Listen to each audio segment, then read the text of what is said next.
5 ওয়াক্ত সালাত জামাতে মসজিদে উপস্থিত হওয়া পৃথিবীর বুকে মনের বিরুদ্ধে সবচেয়ে বড় চ্যালেঞ্জ।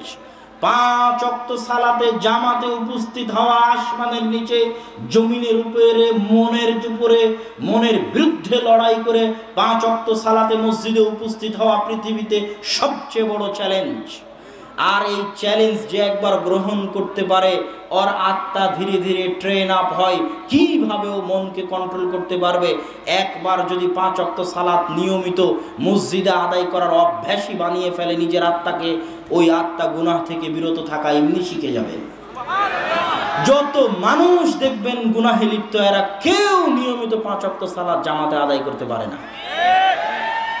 এই জন্যই তার অন্তরের উপর তার কন্ট্রোল ক্ষমতা প্রতিষ্ঠা হয় না, কেননা তার অন্তর তার নিয়ন্ত্রণের বাইরে। আপনি যদি অন্তরকে কন্ট্রোল করতে চান, প্রথম ফার্স্ট পদক্ষেপ হচ্ছে 5 ওয়াক্ত সালাত মনের বিরুদ্ধে লড়াই করে মসজিদে উপস্থিত হয়ে আদায় করতে হবে। তাহলে আপনার অন্তর প্রশিক্ষিত হবে, অন্তরকে আপনি কন্ট্রোল করা শিখে যেতে পারবেন।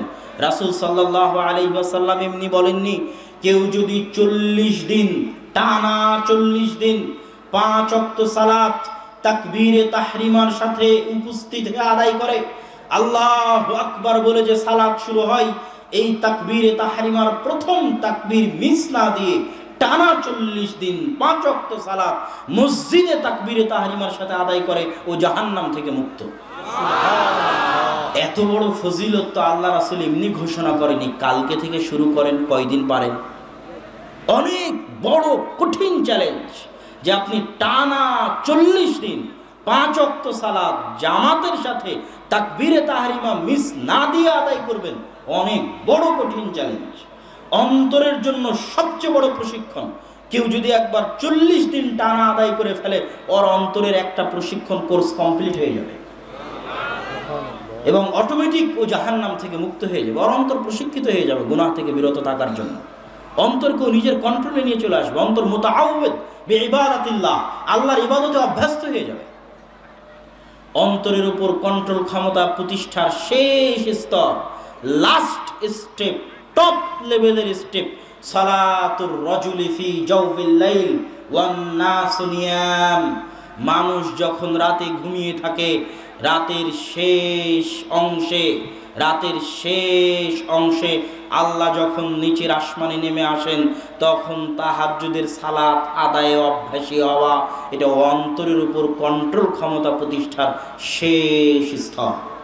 আল্লাহ সুবহানাহু ওয়া তাআলা আল্লাহ রাসূলকে বলেছিলেন যে ফাতাহাজ্জাত বিহি নাফিলা, আপনাকে অনেক বড় দায়িত্ব দিচ্ছি, এই দায়িত্ব প্রতিষ্ঠা করার জন্য, ভালোভাবে পালন করার জন্য অন্তরের উপর যেই পরিমাণ কন্ট্রোল ক্ষমতা প্রয়োজন, আপনার আত্মাকে তো জমজমের পানি দিয়ে সিনা চাক করে ধুয়ে পরিষ্কার করে পুনরায় সেলাই করে দেওয়া আছে। তারপরও অন্তরকে প্রশিক্ষিত রাখার জন্য যেই কাজটা আপনাকে করতেই হবে, সেটা হচ্ছে রাতে তাহাজ্জুদের সালাত আপনাকে আদায় করতে হবে। আসা ইয়াবাসাকা রাব্বুকা মাকামান মাহমুদা, আপনি যদি রাতে নিয়মিত তাহাজ্জুদের সালাত আদায় করেন, হে মুহাম্মদ সাল্লাল্লাহু আলাইহি ওয়াসাল্লাম, তাহলে কিয়ামতের মাঠে আল্লাহ আপনাকে সবচেয়ে সম্মানিত করবেন, মাকামান মাহমুদ দিবেন। আল্লাহু আকবার। তাহলে আপনি আপনার অন্তরের উপর যদি কন্ট্রোল ক্ষমতা প্রতিষ্ঠা করতে চান, তার শেষ স্তর হচ্ছে রাতে তাহাজ্জুদের সালাত নিয়মিত আদায় করা। যে একবার 5 ওয়াক্ত সালাত নিয়মিত আদায়ে অভ্যাসী হয়ে গেল, রাতে তাহাজ্জুদ সালাত নিয়মিত আদায়ে অভ্যাসী হয়ে গেল, ও অটোমেটিকই অন্য গুনাহ থেকে বিরত থাকা শুরু করে দিবে। অটোমেটিক। ইন্নাস সালাতা তানহা আনিল ফাহশাই ওয়াল মুনকার, সালাত আপনাকে গুনাহ থেকে বিরত রাখবে। আর যদি সালাত ছেড়ে দেন গুনাহের অজুহাতে, বিড়ি খাই তাই সালাত আদায় করব না, সুদ খাই তাই সালাত আদায় করব না, ঘুষ খাই তাই সালাত আদায় করব না, মাআযাল্লাহ, আপনার হেদায়েতের সব রাস্তা বন্ধ হয়ে যাবে। আপনার হেদায়েতের কোনো রাস্তা আর খোলা থাকবে না। সালাত ছাড়বেন না। সালাত আপনাকে একদিন হেদায়েতের রাস্তায় নিয়ে যাবে ইনশাআল্লাহ। সালাত একদিন আপনাকে অন্ধকার থেকে আলোর পথে নিয়ে যাবে ইনশাআল্লাহ। যত কিছুই হোক, সালাত পরিত্যাগ করবেন না। সম্মানিত উপস্থিতি, সালাত এত গুরুত্বপূর্ণ, এত জরুরি একটি ইবাদত। সালাতের বিষয়ে তৃতীয় গুরুত্বপূর্ণ পয়েন্ট হচ্ছে, ইসলামে যত ইবাদত আছে, সব ইবাদতের যত শর্ত দেওয়া আছে, ওই শর্তগুলো যদি মিস হয়, ইবাদতও মিস, এবাদতের আর দরকার নাই, শর্ত নাই, এবাদত নাই, শর্ত নাই, এবাদত নাই। যাকাত আদায়ের শর্ত নিসাব পরিমাণ সম্পদের মালিক হওয়া, নিসাব পরিমাণ সম্পদের মালিক হতে পারেনি, যাকাত নাই। হজ আদায়ের জন্য শর্ত হচ্ছে সম্ভাবনা থাকতে হবে, মান ইসতাতা ইলাইহি সাবিলা, হজ করতে যাওয়া পর্যন্ত শারীরিক সক্ষমতা, অর্থনৈতিক সক্ষমতা থাকতে হবে। শারীরিক সক্ষমতা নাই, অর্থনৈতিক সক্ষমতা নাই, হজ মওকুফ, হজ আদায় করা লাগবে না। সিয়াম পালনের জন্য শরীর সুস্থ থাকা লাগবে, শরীর অসুস্থ, সিয়াম পালন করা লাগবে না। যদি আপনি চিরস্থায়ী অসুস্থ হন, আপনার পক্ষ থেকে ফিদিয়া দিয়ে দিবেন, আপনাকে সিয়াম আদায় করা লাগতেছে না। কিন্তু সলাতের ক্ষেত্রে এরকম কোনো বদল পাবেন না, সলাতের ক্ষেত্রে কোনো বদলি পাবেন না, কোনো ফিদিয়া পাবেন না, কোনো কাফফারা পাবেন না। অন্য সব কিছুতে কাফফারা পেতে পারেন, এটা হয়নি এটার কাফফারা এটা দাও, এটা হয়নি এটার কাফফারা এটা দাও, এটা করতে পারোনি এর কাফফারা এটা দাও, এর ফিদিয়া এটা দাও। সালাতের কোনো ফিদিয়া, কোনো কাফফারা কিচ্ছু পাবেন না। সালাতের সব শর্ত যদি মওকুফ হয়ে যায়, সব শর্ত যদি বাতিল হয়ে যায়, তবুও সালাত বাতিল হবে না। সালাতের জন্য পবিত্র হওয়া জরুরি। পবিত্র হওয়ার জন্য ওযু করতে হয়, বড় পবিত্র হওয়ার জন্য, বড় অপবিত্র থেকে পবিত্র হওয়ার জন্য গোসল করতে হয়।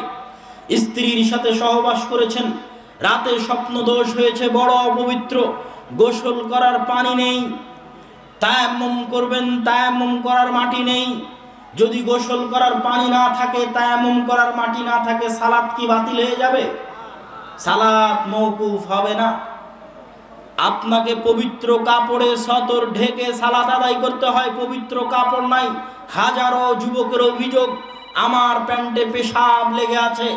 এই পেশাব লেগে থাকা প্যান্ট কি সালাত মওকুফ হওয়ার অজুহাতের জন্য যথেষ্ট? পৃথিবীতে এমন কিছু নাই যে অজুহাত দিয়ে আপনি সালাতকে মওকুফ করতে পারবেন। শুধু অপবিত্র প্যান্ট কেন, প্যান্টই নাই, সতর ঢাকার মতো কাপড় নাই, উলঙ্গ অবস্থায় আছেন, অথচ সালাত আদায়ের জন্য সতর ঢাকতে হয়, সতর ঢাকার কাপড় নাই, সালাত কি মওকুফ হয়ে যাবে? সালাত মওকুফ হবে না। কেবলামুখী হয়ে সালাত আদায় করতে হয়। আপনি কেবলা চিনতে পারছেন না, এখন কেবলা কোন দিকে জানি না, এই অজুহাতে কি সালাত মওকুফ হয়ে যাবে? এই অজুহাতে কি সালাত মওকুফ হবে? কি বলেন? এই অজুহাতে সালাত মওকুফ হবে না। আপনাকে আরো ভালো করে বোঝানোর জন্য বলি, সবগুলো জিনিস যদি এক জায়গায় একত্রিত হয়, সব কল্পনা করেন আপনি ইরাকের, আফগানিস্তানের গুয়ান্তানামো, ইরাকের আবু গারিব কারাগারে বন্দী আছেন। রাতে আপনার স্বপ্ন দোষ হয়েছে, পবিত্র হওয়ার মতো পানি নেই, পবিত্র হওয়ার মতো মাটি নেই, আপনার গায়ে কোনো কাপড় নেই, আপনি উলঙ্গ অবস্থায়, বড় অপবিত্র অবস্থায়, ওযু করার পানি নেই, তায়াম্মুম করার মাটি নেই, গায়ে কোনো কাপড় নেই। যেই জেলখানায় আছেন ওই জেলখানার মাটি অপবিত্র, ইবাদত করার মতো পবিত্র কোনো জায়গা নেই। আপনি চেনেন না কেবলা কোন দিকে, আপনার উপরে এত অত্যাচার করা হয়েছে, আপনি দাঁড়িয়ে ইবাদত করতে পারেন না, সালাত দাঁড়িয়ে আদায় করতে হয়। আমি দাঁড়াতে পারি না, সালাত মওকুফ হয়ে যাবে? বসে আদায় করতে হয়, বসতে পারি না, সালাত মওকুফ হবে? শুয়ে আদায় করতে হয়, পুরো শরীর প্যারালাইজড, একটা হাত পা কিচ্ছু নড়ে না, সালাত মওকুফ হয়ে যাবে? এমন কোনো পরিবেশ পৃথিবীতে নাই যেখানে সালাত মওকুফ হতে পারে। ওই আবু গারিব কারাগারে বন্দী হয়ে অপবিত্র, বড় অপবিত্র অবস্থায়, গায়ে একটা জামা কাপড় কিচ্ছু নাই, কেবলা চিনে না, জায়গা অপবিত্র, দাঁড়িয়ে পড়তে পারে না, বসে পড়তে পারে না, শুয়ে আছে, হাত পা কিচ্ছু নড়ে না। যতক্ষণ হুঁশ আছে ততক্ষণ পর্যন্ত আপনার কি মনে হয় ওর মধ্যে একটা শর্ত পূরণ হয়নি সালাত আদায়ের জন্য? একটা শর্ত। ও ওযু করতে পারেনি, তায়াম্মুম করতে পারেনি, ছোট অপবিত্র নয়, বড় অপবিত্র, রাতে স্বপ্ন দোষ হয়েছে, গায়ে কাপড় নাই, জায়গা অপবিত্র, কেবলা চেনে না, দাঁড়িয়ে আদায় করতে পারে না, বসে পারে না, শুয়ে হাত পা নড়াতে পারে না অত্যাচারের কারণে।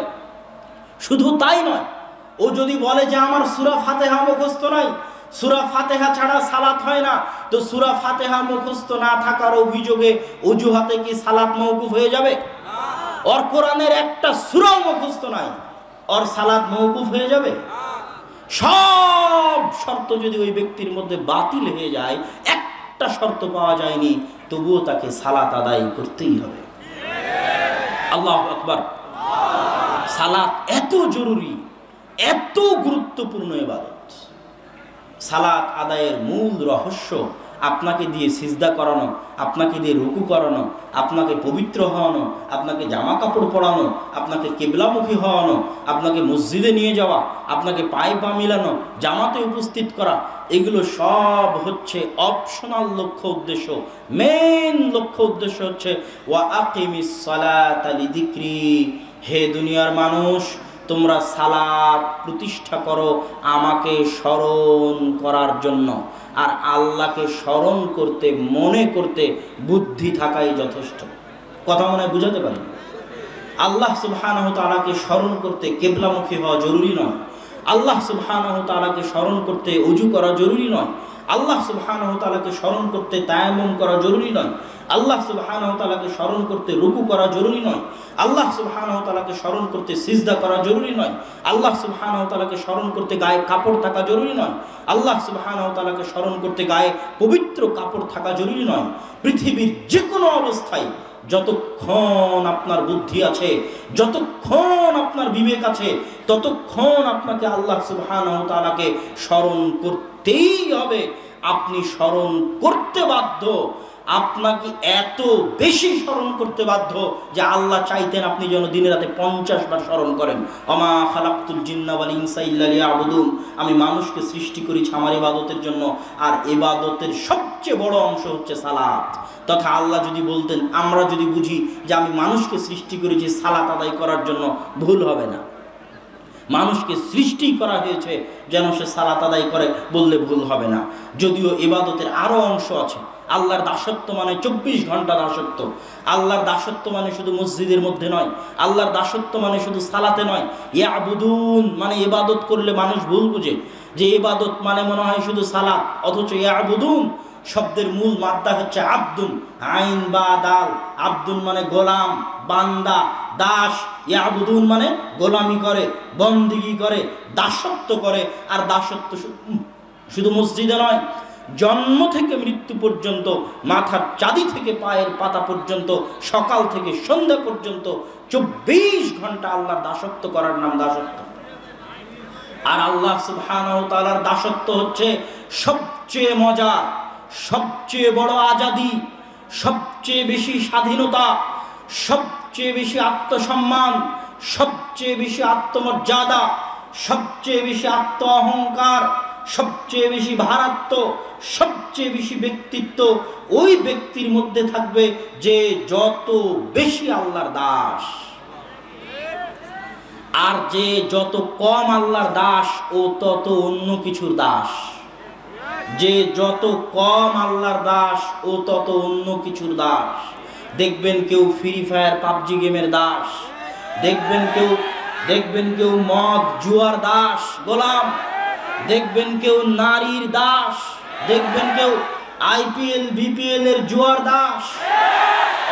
অসংখ্য দাস, সব এরা হচ্ছে মিন ইবাদিশ শায়াতিন, শয়তানের দাস। দিন শেষে শয়তানের গোলামি করে।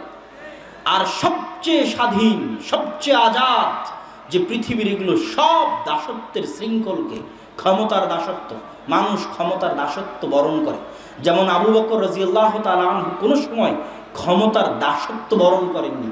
এই শিক্ষা আল্লাহ রাসূল তাকে দিয়ে গেছে। তিনি এই শিক্ষায় আল্লাহ রাসূলের কাছে পেয়েছেন যে আমি 100তে 100 আল্লাহর দাসত্ব করব। আল্লাহর 100তে 100 দাসত্ব করতে গিয়ে যদি ক্ষমতা যা থাক তাতে আমার কোনো পরোয়া নাই।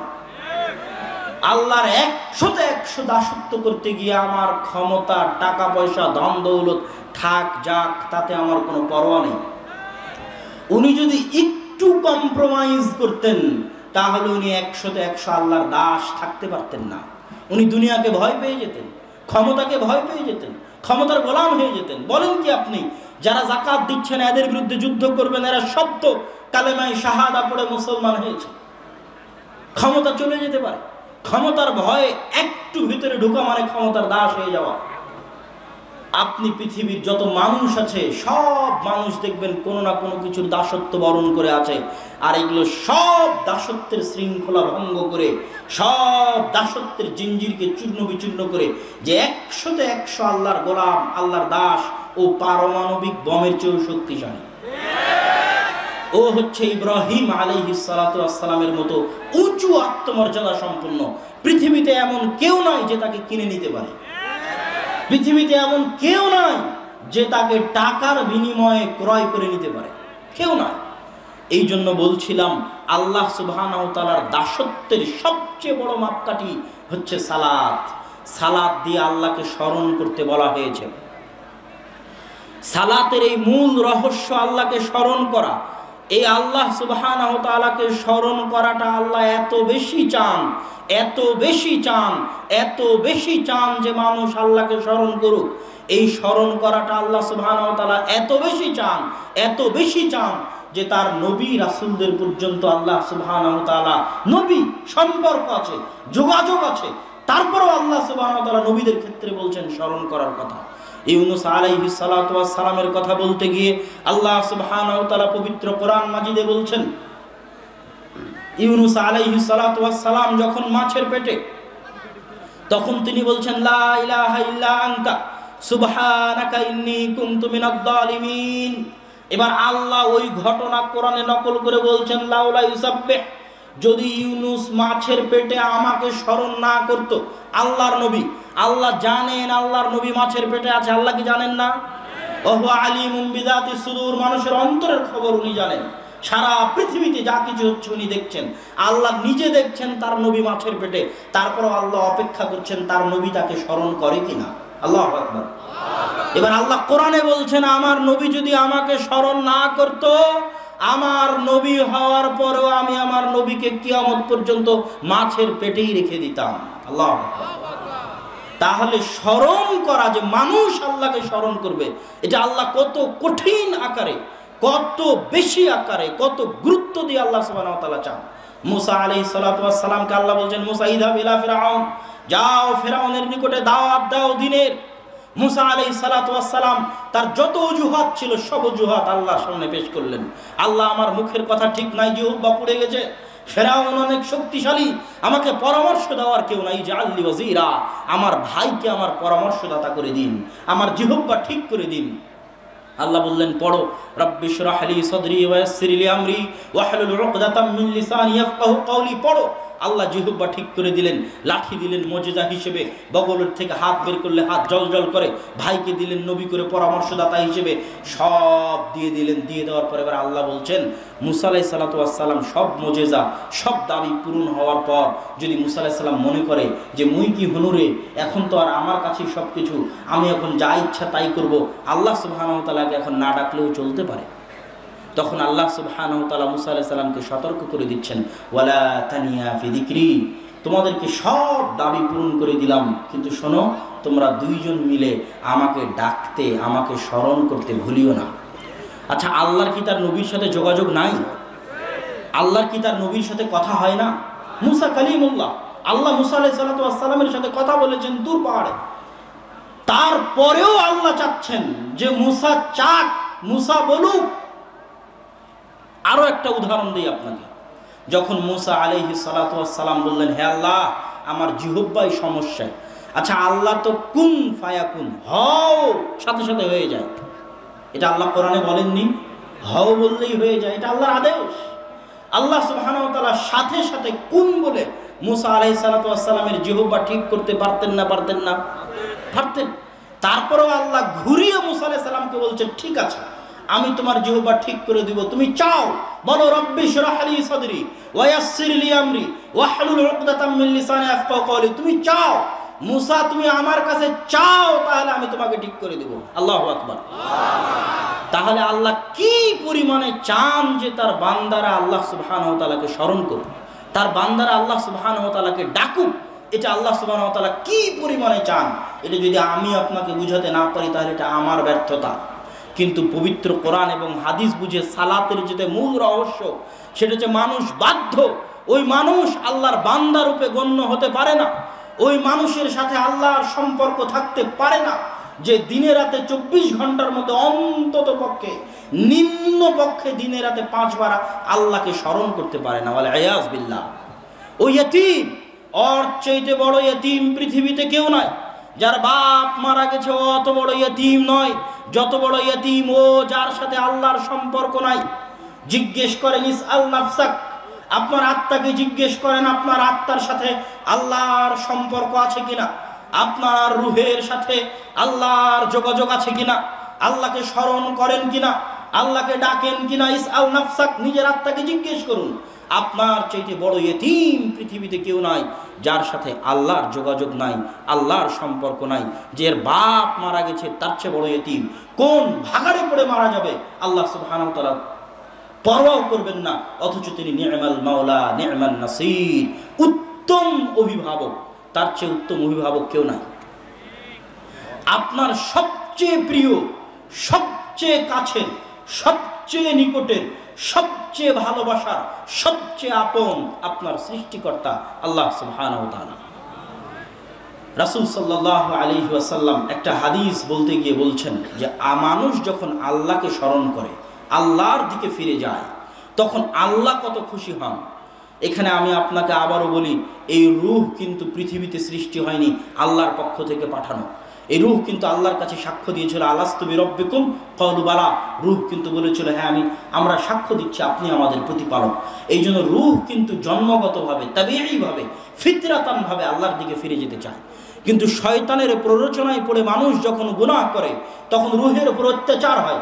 রব্বানা যালামনা আনফুসানা, এই বাক্যের শাব্দিক অনুবাদে কোথাও পাবেন না যে আল্লাহ আমরা গুনাহ করেছি। আল্লাহুম্মা ইন্নী যালামতু নাফসি, এই বাক্যের শাব্দিক অনুবাদে কোথাও পাবেন না যে আল্লাহ আমরা গুনাহ করেছি। আপনি যখনই এর সাথে নয়, ফেসবুকের সাথে নয়, ইউটিউব টুইটারের সাথে নয়, আজকে তো আমরা ঘুমাতে ঘুমাতে মোবাইল চালাই, ঘুম থেকে উঠে আবার মোবাইল হাতে নিই, তাহলে কখন আপনি বুঝতে পারবেন যে আপনার আত্মা অত্যাচারিত? কখন আপনি বুঝতে পারবেন যে আপনার আত্মা প্রশান্ত আত্মা নয়, ছটপট করছে, ভিতর থেকে কাঁদছে? আপনি তো আত্মাকে সময় দেন না। আপনি নির্জনের সময় দিলেই দেখবেন আপনার আত্মা ঝরঝর করে চোখের পানি ফেলে দিচ্ছে। হুয়া ইউরিদু আন ইয়ারজি'a ইলা রাব্বিহি, আপনার আত্মা চায় আল্লাহর দিকে ফিরে যেতে। আলা বিযিকরিল্লাহি তাতমাইন্নুল কুলুব, শোনো দুনিয়ার মানুষ, আলা বিযিকরিল্লাহ, শোনো দুনিয়ার মানুষ, আলা বিযিকরিল্লাহি তাতমাইন্নুল কুলুব। আল্লাহর স্মরণে পৃথিবীর আত্মাগুলো প্রশান্ত হয়, আল্লাহর স্মরণে পৃথিবীর আত্মাগুলো প্রশান্ত হয়, আল্লাহর স্মরণে পৃথিবীর আত্মাগুলো প্রশান্ত হয়। আপনি আল্লাহ সুবহানাহু ওয়া তাআলাকে নির্জনে স্মরণ করেন, আপনার আত্মার চোখের পানি ছেড়ে দিয়ে বলবে, এতদিন আপনি আত্মার উপর অত্যাচার করেছেন, আপনি আত্মার উপর জুলুম করেছেন, আল্লাহর স্মরণেও প্রশান্ত হচ্ছে। অতএব সম্মানিত উপস্থিতি, আপনার সাথে না নিজের আত্মাকে জিজ্ঞেস করে দেখুন আপনার সাথে আল্লাহর সম্পর্ক আছে কিনা। আপনার সাথে আল্লাহর সম্পর্ক থাকলে আপনার আত্মা যেমন প্রশান্ত হয়, আল্লাহ সুবহানাহু ওয়া তাআলা তেমন খুশি হন। আল্লাহ সুবহানাহু ওয়া তাআলা এত খুশি হন, এত খুশি হন, এত খুশি হন যে রাসূল সাল্লাল্লাহু আলাইহি ওয়াসাল্লাম বলছেন যে নির্জন মরুভূমিতে একবার রাস্তা হারিয়ে গেলে মানুষ কোনোদিন পথ খুঁজে পাবে না। ওই মরুভূমির মধ্যে ঘুরতে ঘুরতে মারা যাবে, এটা আজকেও সম্ভব। মরুভূমিতে আপনি একবার ভিতরে ঢুকে গেলে আর খুঁজে বের হয়ে আসতে পারবেন না। নির্জন মরুভূমিতে যখন কোনো ব্যক্তি তার বাহন উটকে হারিয়ে ফেলে, উট মরুভূমির রাস্তা চিনে যখন সে তার বাহন উটকে হারিয়ে ফেলে, তখন সে জেনে নেয় নিশ্চিত তার মৃত্যু। সে জেনে নেয় যে সে নিশ্চিত মৃত্যুবরণ করবে। ধরেন ওই উদাহরণ যদি আপনার বুঝে না আসে, আমি উদাহরণ দেওয়ার জন্য বলছি, ক্যান্সার রোগীরা নিশ্চিত জানে তারা মারা যাবে, জানে না? আমরাও জানি নিশ্চিত মারা যাব, কিন্তু আমাদের আর তাদের মধ্যে পার্থক্য আছে। তারা নিশ্চিত জানে যে ও আর 6 মাস বাঁচবে, ও নিশ্চিত জানে যে ও মাত্র আর 1 বছর বাঁচবে।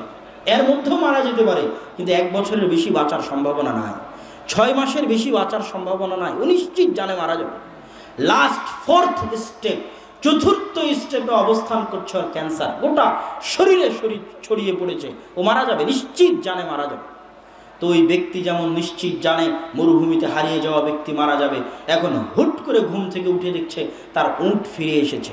ওই ক্যান্সার থেকে একটা ব্যক্তি হুট করে দেখছে সকালবেলা ওর শরীরে কোনো ক্যান্সারই নাই। হতে পারে না? পারে না? বলেন তো। পারে। তো এই ব্যক্তি একদম মৃত্যুর মুখ থেকে ফিরে যখন খুশি হয়, তখন খুশির আতিশয্যে ভুল বকে, খুশির আনন্দে আত্মহারা হয়ে ভুল বকে বলে, আল্লাহ আপনি আমার বান্দা, আমি আপনার রব। ভুলে আনন্দের আত্মহারায় ভুলে কথা বলে, এবার রাসূল সাল্লাল্লাহু আলাইহি ওয়াসাল্লাম বলছেন, নিশ্চিত মৃত্যু থেকে ফিরে আসা এই ব্যক্তি মৃত্যু থেকে বাঁচার কারণে যতটা আনন্দিত, কোনো বান্দা যখন আল্লাহর দিকে ফিরে যায় তখন আল্লাহ তার চেয়ে বেশি আনন্দিত হন। আল্লাহু আকবার। আল্লাহ সুবহানাহু ওয়া তাআলা আপনার অপেক্ষায় আছে।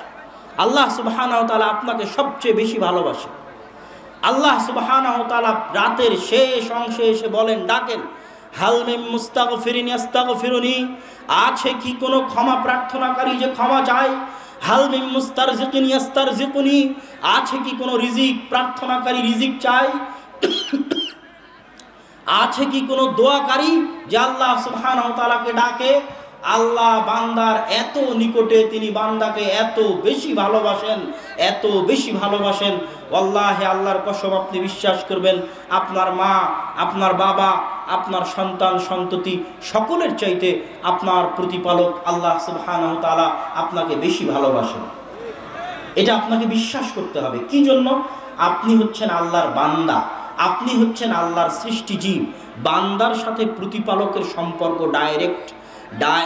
ডাইরেক্ট কানেকশন আপনার সাথে আল্লাহ সুবহানাহু ওয়া তাআলার। কোনো মাধ্যম, কোনো লিঙ্ক, কোনো ওয়াস্তা লাগে না। কোরআন মাজিদের একটা আয়াত পড়লে আপনি বুঝবেন যে আল্লাহ আপনাকে কতখানি ভালোবাসে। ওই আয়াতটার গূঢ় জিনিস আপনাকে অনুভব করতে পারতে হবে। ওই আয়াতে বলছে, হে আল্লাহ, ইন তুআযিবুহুম, আপনি যদি আযাব দেন, শাস্তি দেন, ফাইন্নাকা আনতাল আজিজুল হাকিম, আপনি তো মহা পরাক্রমশালী, মহা প্রজ্ঞাময়, শাস্তি দিলে কে ঠেকাবে? পৃথিবীতে এমন কেউ নাই যে ঠেকাতে পারে। সারা পৃথিবীকে একসাথে ধূলিসাৎ করে দিলেও কেউ ঠেকানোর নেই। আর যদি আপনি শাস্তি দিতে চান, আপনি যদি ক্ষমা করতে চান, তাহলে পৃথিবীতে এমন কেউ নাই যে আপনাকে ঠেকাতে পারে ক্ষমা করা থেকে। আল্লাহ যদি বলেন আমি ফেরাউনকে ক্ষমা করে দিব, এমন কি কেউ আছে যে আল্লাহকে ঠেকাতে পারবে ফেরাউনকে ক্ষমা করা থেকে? কেউ পারবে না। আল্লাহ সুবহানাহু ওয়া তাআলা যদি কাউকে ক্ষমা করতে চায়, কেউ ঠেকাতে পারবে না। কিন্তু আল্লাহ যদি শাস্তি দেয়, তখন কোরআনের আয়াতে বলা আছে, হে আল্লাহ, আপনি যদি শাস্তি দেন, আপনি আপনার বান্দাকেই শাস্তি দিবেন। কাকে শাস্তি দিবে? আল্লাহ। আল্লাহ সুবহানাহু ওয়া তাআলা তার বান্দাকেই শাস্তি দিবে। হে আল্লাহ, আপনি যদি শাস্তি দেন তাহলে বান্দাকেই শাস্তি দিবেন। আর যদি ক্ষমা করেন, তাহলে কেউ ঠেকানোর নাই, বাধা দেওয়ার নাই যে আপনাকে বাধা দিবে। সম্মানিত উপস্থিতি, সালাতের বিষয়ে গুরুত্বপূর্ণ জরুরি আলোচনা করছিলাম, যার তৃতীয় পয়েন্ট শেষ করে এবার সালাতের চতুর্থ পয়েন্টে প্রবেশ করতেছি।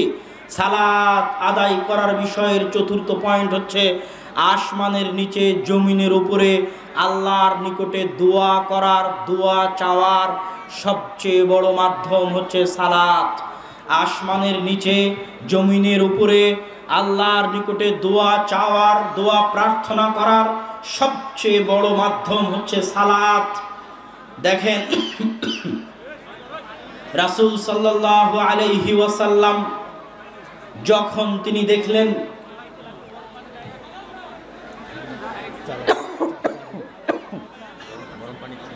চা দিলে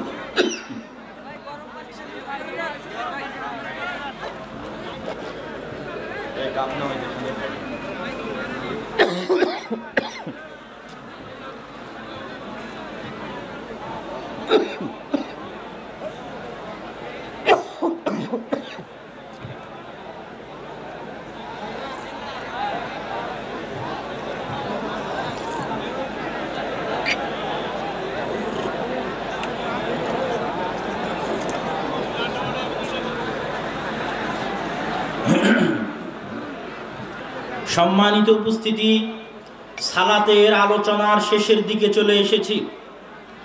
আসমানের নিচে জমিনের উপরে আল্লাহর নিকটে দোয়া করার সবচেয়ে বড় মাধ্যম হচ্ছে সালাত।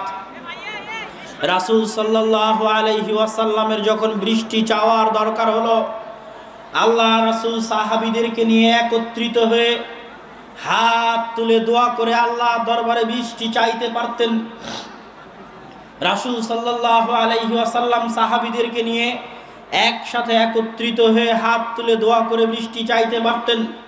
আল্লাহ রাসূল তা না করে সাহাবীদের নিয়ে চলে গেলেন মাঠে গিয়ে সালাত কায়েম করলেন বৃষ্টি চাওয়ার জন্য। আল্লাহর কাছে বৃষ্টি চাওয়ার জন্য সালাত কায়েম করলেন। আল্লাহর কাছে বৃষ্টি চাওয়ার জন্য সালাত কায়েম করলেন। সূর্যগ্রহণ, চন্দ্রগ্রহণ বিপদ। একজন সাহাবী বলছে, আমি দেখি সূর্যগ্রহণ, আমি ভাবলাম দেখি বিপদ থেকে বাঁচতে আল্লাহ রাসূল কি করেন। আল্লাহ রাসূলের বিপদ থেকে বাঁচার জন্য সাহাবীদের নিয়ে একসাথে হাত তুলে দোয়া করতে পারতেন আল্লাহর দরবারে। সাহাবী বলছেন, আমি দৌড়াতে দৌড়াতে মসজিদে নববীতে গিয়ে দেখি আল্লাহ রাসূল সালাত শুরু করে দিয়েছেন। চন্দ্রগ্রহণের বিপদ থেকে বাঁচার জন্য আল্লাহ রাসূল সালাত কায়েম করলেন। সূর্যগ্রহণের বিপদ থেকে বাঁচার জন্য আল্লাহ রাসূল সালাত কায়েম করলেন। একজন মৃত ব্যক্তি মারা গেছে, তার জন্য ক্ষমা চাইতে হবে। ইসলাম কোনো পাগল ধর্ম নয় যে আপনি মারা যাবেন আর আপনার দোয়া করার ব্যবস্থা থাকবে না। আল্লাহ রাসূল ওই মৃত ব্যক্তিকে কবরে মাটি দিয়ে সাহাবীদের নিয়ে একসাথে হাত তুলে দোয়া করতে পারতেন। আল্লাহ রাসূল ওই মৃত ব্যক্তির জন্য দোয়া করার জন্য, ওই মৃত ব্যক্তির জন্য দোয়া করার জন্য সালাত কায়েম করলেন, সালাতুল জানাজা। ওই মৃত ব্যক্তির জন্য দোয়া করবেন তাই সালাত কায়েম করলেন, সালাতুল জানাজা। ওই মৃত ব্যক্তির জন্য দোয়া করবেন তাই সালাত কায়েম করলেন, সালাতুল জানাজা। জাকারিয়া আলাইহিস সালাতু ওয়াস সালাম মেহরাবে প্রবেশ করছেন। কুল্লামা দাখালা আলাইহা জাকারিয়াল মিহরাব ওয়াজাদা ইনদাহা রিজকা। যখনই জাকারিয়া মারিয়ামের নিকটে যান, দেখেন অসময়ের ফল, তখন তিনি বললেন, ইয়া মারিয়াম আন্না লাকি হাযা। মারিয়াম, অসময়ের ফল কোথায় থেকে? মারিয়াম বললেন, হিয়া মিন ইনদিল্লাহ। অসময়ের ফল আল্লাহর পক্ষ থেকে এসেছে। ইন্নাল্লাহা ইয়ারযুকু মান ইয়াশা বিগাইরি হিসাব। আল্লাহ যাকে চান তাকে বেহিসাব রিজিক দিতে পারেন। হুনালিকা দাআ জাকারিয়া রাব্বাহ। জাকারিয়ার অন্তরে ইচ্ছা জাগলো, এই রকম যদি নেককার কল্যাণকর একটা সন্তান আমার থাকতো। জাকারিয়া বয়স্ক, বয়োবৃদ্ধ, মাথার চুল পেকে গেছে, মুখের দাড়ি পেকে গেছে, স্ত্রী বন্ধে, কিন্তু মনে সাধ জেগেছে সন্তানের। আল্লাহর কাছে সন্তান চাওয়ার জন্য জাকারিয়া সালাতে দাঁড়িয়ে গেলেন। আল্লাহর কাছে সন্তান চাওয়ার জন্য জাকারিয়া সালাতে দাঁড়িয়ে গেলেন। আল্লাহর কাছে সন্তান চাওয়ার জন্য জাকারিয়া সালাতে দাঁড়িয়ে গেলেন। ইব্রাহিম আলাইহিস সালাতু ওয়াস সালামের প্রথম স্ত্রী সারা। ইব্রাহিম আলাইহিস সালাতু ওয়াস সালাম ইরাক থেকে হিজরত করে ফিলিস্তিনে এসেছেন। বাপ থাকে ইরাকে, ইরাক থেকে হিজরত করে ফিলিস্তিনে এসেছেন। দুর্ভিক্ষের কারণে খাদ্য সংগ্রহের উদ্দেশ্যে ফিলিস্তিন থেকে মিশর যাচ্ছেন, সাথে স্ত্রী। জালেম বাদশাহ সুন্দরী স্ত্রী দেখলে, সুন্দরী নারী দেখলে তাদের উপর অত্যাচার করে। ইব্রাহিম আলাইহিস সালাতু ওয়াস সালাম দুইজন স্বামী স্ত্রী পরিচয় না দিয়ে ভাই বোন পরিচয় দিয়ে বাঁচার চেষ্টা করলেন, শেষ রক্ষা হলো না। সারা আলাইহিস সালাতু ওয়াস সালামকে জালেম বাদশার দরবারে উপস্থিত করা হলো। সারা পৃথিবীতে ওই সময় সারাকে উদ্ধার করতে পারবে এরকম কেউ ছিল না। আজকে আপনি বিপদে পড়লে 10 জনকে মোবাইলে বলতে পারবেন, আমি বিপদে পড়লে 10 জনকে ফোন দিয়ে বলতে পারবো, ভাই আসেন বাঁচান। ওই সময় সারাকে বাঁচাবে ওই বিপদ থেকে। সারার মতো একজন মহিয়সী, মহতী, পবিত্রা, সতী, সাধবী, নারীর ইজ্জতকে রক্ষা করবে, আব্রুকে রক্ষা করবে, এরকম কেউ নাই। অসহায় স্বামী বাইরে অপেক্ষা করছে, আর জালিম বাদশার নির্জন দরবারে পুত পবিত্র নারী সারা তার এই অত্যাচার থেকে বাঁচতে চায়, তার এই জুলুম থেকে বাঁচতে চায়, তার ইজ্জত, তার আব্রুকে রক্ষা করতে চায়। সারা তার ইজ্জত আব্রু রক্ষা করার জন্য সালাতে দাঁড়িয়ে গেলেন। পৃথিবীতে যখন তার সহযোগিতা করার কেউ নাই, তখন আল্লাহর কাছে সহযোগিতা চাওয়ার জন্য সারা সালাতে দাঁড়িয়ে গেলেন। পৃথিবীতে যখন তার সহযোগিতা করার কেউ নাই, তখন সারা নিজের ইজ্জত রক্ষা করার জন্য, আল্লাহর সহযোগিতা পাওয়ার জন্য সালাতে দাঁড়িয়ে গেলেন। রাসূল সাল্লাল্লাহু আলাইহি ওয়াসাল্লাম যখনই কোনো বিপদের সম্মুখীন হতেন, বাদারা ইলা সালাহ, সাথে সাথে সালাতে দাঁড়িয়ে যেতেন। আল্লাহ রাসূল যখনই কোনো বিপদের মুখোমুখি হতেন তখনই তিনি সালাতে দাঁড়িয়ে যেতেন। আসমানের নিচে জমিনের উপরে আল্লাহ সুবহানাহু ওয়া তাআলার নিকটে চাওয়া যেতে পারে, দোয়া করা যেতে পারে। সালাতের চাইতে বড় কোনো মাধ্যম আসমানের নিচে জমিনের উপরে নাই, যেই সালাত দিয়ে মানুষ আল্লাহর কাছে চাইতে পারে, যেই সালাত দিয়ে মানুষ আল্লাহর কাছে দোয়া করতে পারে। দুঃখজনক হলেও সত্য, সালাত শব্দের অর্থ হচ্ছে দোয়া। সালাত শব্দের অর্থ হচ্ছে দোয়া।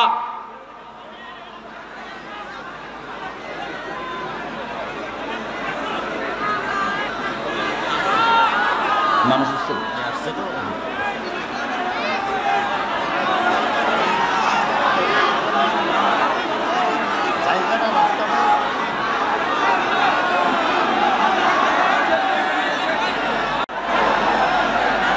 হবে, সেটা 5 ওয়াক্ত সালাত আদায় করতে হবে। আর সব সময় দোয়া করতে হবে আল্লাহর কাছে, রব্বি জাআলনি মুকিমাস সালাহ ওয়া মিন যুররিয়াতি।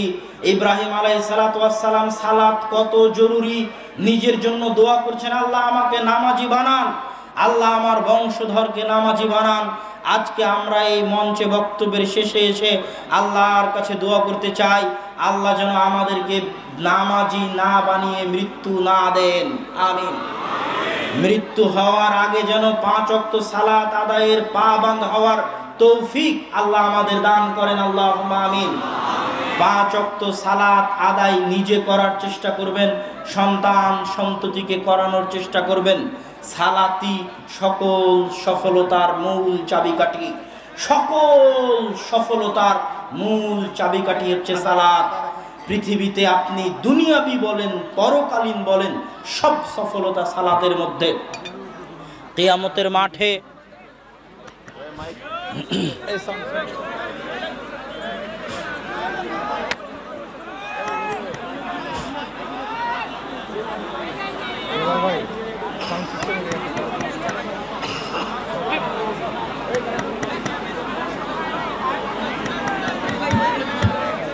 কিয়ামতের মাঠে আল্লাহ সুবহানাহু ওয়া তাআলা বিচার করবেন, হিসাব নেবেন। বিচার আর হিসাব এক নয়।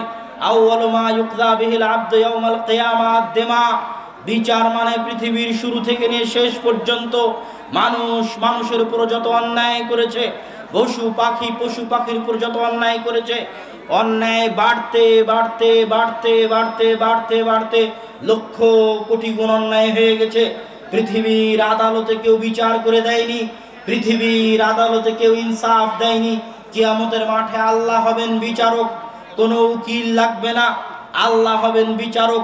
যত অত্যাচার হয়েছে কমাতে কমাতে কমাতে কমাতে কমাতে কমাতে কিয়ামতের মাঠে আল্লাহ অত্যাচারের ব্যালেন্স করবেন জিরো। যদি আল্লাহ অত্যাচারের ব্যালেন্স জিরো করতে না পারেন, আল্লাহ আদল নন। আল্লাহ যেহেতু আদল, এই জন্য কিয়ামতের মাঠে উনি অত্যাচারের ব্যালেন্স জিরো করবেন, এটা তার দায়িত্ব, এটাই বিচার। আর এই বিচারে প্রথম বিচার হবে রক্তের হত্যার। আর হিসাব মানে আল্লাহ আদেশ দিয়েছে আপনি মানেননি, সালাত সিয়াম হজ যাকাত জিকির আজকার তাসবিহ তাহলিল, এগুলো হচ্ছে হিসাব। হিসাবের জগতে সর্বপ্রথম হিসাব হবে সালাতের। সালাতের হিসাব যদি ঠিক থাকে বাকি আমল গ্রহণ করা হবে, আর সালাতের হিসাব যদি ঠিক না থাকে বাকি আমল গ্রহণ করা হবে না। এই জন্য সালাত সবচেয়ে জরুরি, সবচেয়ে গুরুত্বপূর্ণ। আমি বক্তব্যের শুরু থেকেই বলে আসছি, ইসলাম মানে সালাত, সালাত মানে ইসলাম। বংশ পরম্পরায় সালাত আদায়ের চেষ্টা করেন, সন্তান সন্ততিকে সালাত আদায় করান। ফজরের সালাতে ডাকবেন, জোহরের সালাতে ডাকবেন, হতাশ হবেন না, ডাকতে থাকবেন। কি জন্য ডাকতে থাকবেন? আপনার এই ডাকতে থাকার বরকতে একদিন না একদিন আপনার মৃত্যুর পরে হলেও ওরা 5 ওয়াক্ত সালাত আদায়কারী হয়ে যাবে ইনশাআল্লাহ। এটা আল্লাহর বরকত। কিন্তু যদি আপনি না ডাকেন, না প্রশিক্ষণ দেন, হবে না। তাহলে এর জিম্মেদারি আপনার উপর থেকে গেল। কিন্তু আপনাকে চেষ্টা করতে হবে যেন আপনি নিজে আর আপনার বংশে কেউ বেনামাজি না থাকে, আর আপনি এবং আপনার নিজের বংশে যেন কেউ কোরআন তেলাওয়াত করতে পারে না, এরকম না থাকে। কোরআন তেলাওয়াত হচ্ছে বরকতের উৎস। কোরআনবিহীন জীবন কুকুর শ্রীগালের জীবন, কোরআনবিহীন বাড়ি কবরের চাইতে অন্ধকার, সালাত, কোরআন তেলাওয়াত, হালাল রুজি, এই কয়েকটা জিনিস থাকলেই জান্নাত যাওয়া অনেক সহজ, অত কঠিন নয় জান্নাত। অতএব সালাত এবং কোরআন আর হালাল রুজি এই তিনটাকে খুব গুরুত্বের সাথে দেখার চেষ্টা করবেন। সবার আগে সালাতকে সবচেয়ে গুরুত্বের সাথে দেখার চেষ্টা করবেন। আল্লাহ সুবহানাহু ওয়া তাআলা আমাদের সকলকে 5 ওয়াক্ত সালাত আদায় করার তৌফিক দান করুক, আল্লাহুম্মা আমিন। বক্তব্যের শেষে আপনাদের নিকটে ছোট্ট একটি আহ্বান। উত্তরবঙ্গের মানুষেরা বিভিন্ন দিক থেকে অবহেলিত, তার মধ্যে বেশি অবহেলিত কোরআন এবং হাদিসের চর্চার দিক থেকে। মা এবং বোনেরা অবহেলিত পর্দার দিক থেকে। উত্তরবঙ্গে পর্দার অবস্থা, মসজিদের মক্তবগুলোর অবস্থা, মাদ্রাসাগুলোর অবস্থা, কোরআন হাদিসের জ্ঞান চর্চার অবস্থা সব অন্যান্য অঞ্চলের চাইতে অনেক করুণ, অনেক ভয়াবহ। মা এবং বোন অনেক উপস্থিত হয়েছে, তাদের জন্য কোনো কথাই না বললে একটু খারাপ দেখায়। এই জন্য দুটো কথা তাদের জন্য বলে আমি আমার দাবিটা আপনাদের সামনে রেখে বক্তব্য শেষ করব। মা এবং বোনদের জন্য দুটো কথার একটা কথা হচ্ছে গাইয়ুর। আল্লাহ হচ্ছেন গাইয়ুর, আত্মমর্যাদাওয়ালা। গায়রাত, যার ভিতরে আত্মমর্যাদা আছে, আল্লাহ সবচেয়ে আত্মমর্যাদাওয়ালা। উট সবচেয়ে আত্মমর্যাদা সম্পূর্ণ প্রাণী, আর শুকুর সবচেয়ে গায়রাতবিহীন প্রাণী, বেগায়রাত জন্তু, বেগায়রাত জানোয়ার, যার আত্মমর্যাদা নাই, সে হচ্ছে শুকুর। অপরিষ্কার অপরিচ্ছন্ন গু পেশাব পায়খানার মধ্যে থাকবে, আর এক শুকুরের পিছন থেকে পেশাব পায়খানা চিটে খাবে, এত নির্লজ্জ প্রাণী হচ্ছে শুকুর। এই জন্য দিয়াতা, চর্বি, নির্লজ্জতার চর্বি শুকুরের চর্বিতে বেশি থাকে। যারা শুকুরের গোশত ভক্ষণ করে, যারা শুকুরের চর্বি ভক্ষণ করে, এদের মধ্যে থেকে লজ্জা উঠে যায়, এদের মধ্যে বেহায়াপনা বাড়ে। এটা নিয়ম। এটা ইবনু হাজাম আন্দালুসি লিখে গেছে, ইবনুল কাইয়িম রাহিমাহুল্লাহ লিখে গেছে। রাসূল সাল্লাল্লাহু আলাইহি ওয়াসাল্লাম বলছেন, লা ইয়াদখুলুল জান্নাতা আদ-দায়ুস, দায়ুস জান্নাতে যাবে না। দায়ুস মানে যার রক্ত শুকুরের রক্তের মতো। শুকুর জান্নাতে যাবে না। শুকুরের আবার কিসের জান্নাত? জাহান্নাম। আসলে কথা হচ্ছে যার রক্ত শুকুরের রক্তে পরিণত হয়ে গেছে, ওই মানুষ জান্নাতে যাবে না। কোন মানুষের রক্ত শুকুরের রক্ত হয়ে গেছে? যেই মানুষের বাড়িতে তার স্ত্রী সন্তান, তার মেয়ে, তার স্ত্রী, তার মা বেপর্দায় চলে, অথচ তার অন্তরে কষ্ট লাগে না, তার আত্মমর্যাদায় আঘাত লাগে না, তার আত্মসম্মানে আঘাত লাগে না। ওর রক্ত আর মানুষের রক্ত নাই, ওর রক্ত শুকুরের রক্ত হয়ে গেছে। এটা রাসূল সাল্লাল্লাহু আলাইহি ওয়াসাল্লামের ভাষা। অতএব পর্দা হচ্ছে আত্মমর্যাদা, পর্দা আত্ম অহংকার, পর্দা আত্মসম্মান। বেপর্দা শাস্তি, বেপর্দা আযাব, বেপর্দা নির্লজ্জতা, বেপর্দা বেহায়াই, বেপর্দা অসম্মান, বেপর্দা অপমান। আজকের যুগে আপনি মানুষকে অপমান করবেন, দেখবেন কাপড় খুলে নিয়ে অপমান করা হয়। আল্লাহ প্রথম শাস্তি দিয়েছেন কাপড় খুলে নেওয়া। যখন জান্নাতের ফল নিষিদ্ধ গাছ খেয়ে ফেলেছেন, সাথে সাথে শরীর থেকে জান্নাতের কাপড় খুলে গেছে, প্রথম শাস্তি। অতএব বেপর্দা হচ্ছে শাস্তি, বেপর্দা হচ্ছে অসম্মান, বেপর্দা হচ্ছে অপমান, বেপর্দা হচ্ছে বেহায়াই, বেপর্দা হচ্ছে নির্লজ্জতা। পর্দা সম্মান, পর্দা আত্মমর্যাদা, পর্দা আত্ম অহংকার, পর্দা আত্মসম্মান। এই জন্য ইসলামী যুগে দাসীদের জন্য পর্দা জরুরি নয়, কিন্তু স্বাধীন সম্ভ্রান্ত বংশের নারী পর্দা করবে না, এটা হতে পারে না। যার পর্দা যত বেশি তার লজ্জা তত বেশি, যার পর্দা যত বেশি তার আত্মমর্যাদা তত বেশি, যার পর্দা যত বেশি তার আত্ম অহংকার আত্মসম্মান তত বেশি, যার পর্দা যত বেশি তার মূল্য, তার মান, তার দাম তত বেশি। আল্লাহ সুবহানাহু তাআলা পর্দায় থাকেন, হিজাবে থাকেন। আল্লাহ সুবহানাহু তাআলাকে চর্মচক্ষু দেখতে পারে না। এই জন্য পৃথিবীতে জান্নাতে সবচেয়ে বড় আনন্দ হবে আল্লাহ সুবহানাহু তাআলার দর্শন। আল্লাহ সুবহানাহু তাআলা যদি দামি না হতেন, মূল্যবান না হতেন, আত্মমর্যাদাওয়ালা না হতেন, আত্মসম্মানওয়ালা না হতেন, তাহলে আল্লাহ নিজেকে পর্দার মধ্যে রাখতেন না। আল্লাহ সুবহানাহু তাআলা এই পর্দা উন্মোচন করবেন শুধুমাত্র জান্নাতবাসীদের জন্য। এই জন্য পর্দা সম্মান, পর্দা মর্যাদা, পর্দা আত্মমর্যাদা, আত্মসম্মান। অতএব মা এবং বোনদের উদ্দেশ্যে একটাই আহ্বান। দেখেন, আপনারা, যদিও আমি ইউটিউব ফেসবুকে যে আলোচনা চলে সেই আলোচনা বক্তব্যের মধ্যে নিয়ে আসতে চাই না, তারপরে উদাহরণ দিতে গিয়ে বলি যে একটা মুশরিক দেশে, একটা কাফের দেশে, কাফের এলাকায়, মুশরিক এলাকায় আমাদেরই মা এবং বোনেরা পর্দা রক্ষা করে চলার জন্য কত লড়াই করতেছে। কত কষ্ট সহ্য করতেছে। আর আমাদের বাংলাদেশের মতো স্বাধীন দেশে পর্দা করার সকল সুযোগ সুবিধা থাকার পরও কত নির্লজ্জ হলে, কত বেহায়া হলে, কত আত্মমর্যাদাহীন হলে, কত বেগায়রাত হলে আমাদের মা এবং বোনেরা পর্দাবিহীনভাবে চলতে পারে। ঘুম পেড়ে ওই রমজান মাসে 1 মাস সিয়াম পালন করবে, এই জন্য মুসলমান হবে। আপনি এমন কোনো কাজ দিতে পারবেন না যে কাজ দিয়ে আপনি বলবেন এই কাজটা করার জন্য মুসলমান হয়েছে। কোন কাজ ব্যতীত বলেন তো? সালাত ব্যতীত। এই জন্য রাসূল সাল্লাল্লাহু আলাইহি ওয়াসাল্লাম বলেছেন, একজন মুশরিক আর একজন মুমিনের মধ্যে পার্থক্য সৃষ্টিকারী কি? সালাত। একজন মুমিন আর একজন মুশরিকের মধ্যে পার্থক্য সৃষ্টিকারী হচ্ছে সালাত। ইসলাম মানেই সালাত, ইসলাম মানেই সালাত। মুসলমান হয়েছেন মানে একটা কাজ করতেই মুসলমান হয়েছেন, সেটা হচ্ছে সালাত আদায় করা। যদি সালাত আদায় না করেন তাহলে আপনার মধ্যে আর ওই হিন্দুর মধ্যে কোনো পার্থক্য নাই, আপনার মুসলমান থাকা আর না থাকা দুটোই সমান।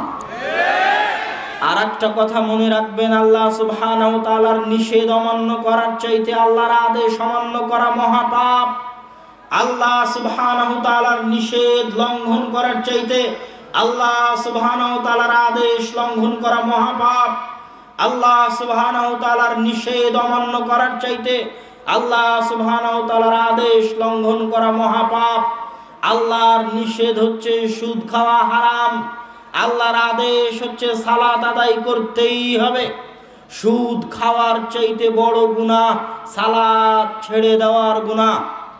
আল্লাহর নিষেধ হচ্ছে ঘুষ খাওয়া হারাম, আল্লাহর আদেশ হচ্ছে সালাত আদায় করতে হবে। ঘুষ খাওয়ার চাইতে বড় গুনাহ সালাত ছেড়ে দেওয়ার গুনাহ। আল্লাহর নিষেধ হচ্ছে মদ খাওয়া, বিড়ি সিগারেট গুল জর্দা খাওয়া হারাম, আল্লাহর আদেশ হচ্ছে তোমাকে সালাত আদায় করতে হবে। মদ খাওয়ার গুনাহের চাইতে সালাত ছেড়ে দেওয়ার গুনাহ বড়। আল্লাহর নিষেধ হচ্ছে জেনা করা যাবে না, আল্লাহর আদেশ হচ্ছে সালাত আদায় করতে হবে। জেনা করার চাইতে বড় গুনাহ সালাত ছেড়ে দেওয়ার গুনাহ। আল্লাহর আদেশ অমান্য করা, আল্লাহর নিষেধ অমান্য করার চাইতে বড়। আপনি চোর হন, বাটপার হন, ডাকাত হন, ঘুষখোর হন, সুদখোর হন, বিড়িখোর হন, জুয়াখোর হন, মদখোর হন, যত বড় পাপী হন না কেন আপনাকে সালাত আদায় করতেই হবে। কেউ কোনোদিন কারো পাপকে ছোট করে সালাত থেকে বিরত রাখতে পারবে না। কাউকে পাপের খোঁটা দিয়ে সালাত থেকে বিরত থাকা যাবে না। হ্যাঁ, এই কথা ঠিক যে রাসূল সাল্লাল্লাহু আলাইহি ওয়াসাল্লাম বলেছেন, কেউ যদি একবার নেশাদার দ্রব্য পান করে তার 40 ইয়াওমান 40 দিনের ইবাদত আল্লাহর দরবারে কবুল হয় না।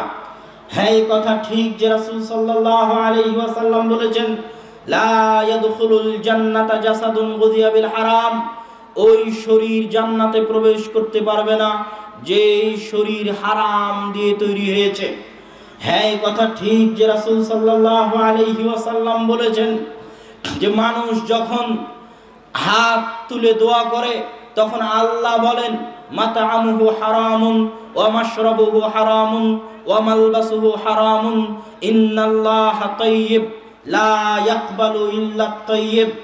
ওই যে ব্যক্তি দোয়া করছে ওর খাদ্যদ্রব্য হারাম, ওর গায়ের জামা হারাম টাকায় কিনা, মালবাসুহু হারামুন মাতা'আমুহু হারামুন ওয়া মাশরাবুহু হারামুন, ও যা পান করে ওইটা হারাম। আল্লাহ পবিত্র, আল্লাহ অপবিত্র জিনিস গ্রহণ করেন না। এগুলো সব হাদিস ঠিক। তার মানে এই নয় যে বিড়ি খেয়েছে ও 40 দিন আর সালাত আদায় করবে না। তার মানে এই নয় যে সুদের টাকায় জীবন চালাই ওকে আর সালাত আদায় করা লাগবে না, এই জন্য যে সালাত তো আল্লাহর দরবারে কবুল হবে না, এই কথা নয়। কি জন্য এই কথা নয়? এই জন্য এই কথা নয়। এই কথা ঠিক, যদি বিড়িখোর সালাত আদায় করে সালাতের নেকি পাবে না। সালাতের বিশাল অগণিত অসংখ্য ফজিলত আছে। সে অগণিত অসংখ্য বিশাল ফজিলত থেকে বঞ্চিত হবে সালাত কবুল না হওয়ার কারণে। কিন্তু সালাত ছেড়ে দিলে যে মহা গুনাহ হতো, যেই গুনাহ সুদ খাওয়ার চাইতে বড় গুনাহ, যেই গুনাহ ঘুষ খাওয়ার চাইতে বড় গুনাহ, যেই গুনাহ মদ খাওয়ার চাইতে বড় গুনাহ, যেই গুনাহ জেনা করার চাইতে বড় গুনাহ, সালাত ছেড়ে দিলে যেই গুনাহ হতো ওই গুনাহ থেকে সে বেঁচে যাবে। আর যদি আমি মনে হয় বুঝাতে পারিনি আপনাদেরকে, আর যদি সালাত আদায় করে তাহলে ওই গুনাহ থেকে বেঁচে গেল। গুনাহ শুধু একটা থাকলো, সেটা হচ্ছে ও যে গুনাহের কাজে আছে সেই গুনাহের কাজ। আর যদি সালাত আদায় না করে তাহলে ওর গুনাহ ডবল, এক বিড়ি খাওয়ার গুনাহ আর এক নামাজ না পড়ার গুনাহ, এক সুদ খাওয়ার গুনাহ আর এক সালাত ছেড়ে দেওয়ার গুনাহ, এক ঘুষ খাওয়ার গুনাহ আর এক সালাত ছেড়ে দেওয়ার গুনাহ। অতএব হে মুসলিম ভাই, হে মুসলিম বোন, আপনাকে বলছি, আপনি যদি বিড়িখোর হন, বিড়ি এখনই খাওয়া শেষ করলেন, সালাতের সময় হয়েছে, বিড়ি খাওয়ার অজুহাতে আপনি সালাত ছাড়তে পাবেন না, সালাত আদায় করতেই হবে। আপনি যদি ঘুষখোর হন, সুদখোর হন, এখনই টেবিলের নিচ দিয়ে লাখ টাকা কোটি টাকা সুদ ঘুষ নিয়েছেন, এই অজুহাতে আপনি সালাত ছাড়তে পাবেন না, সালাত আপনাকে আদায় করতেই হবে।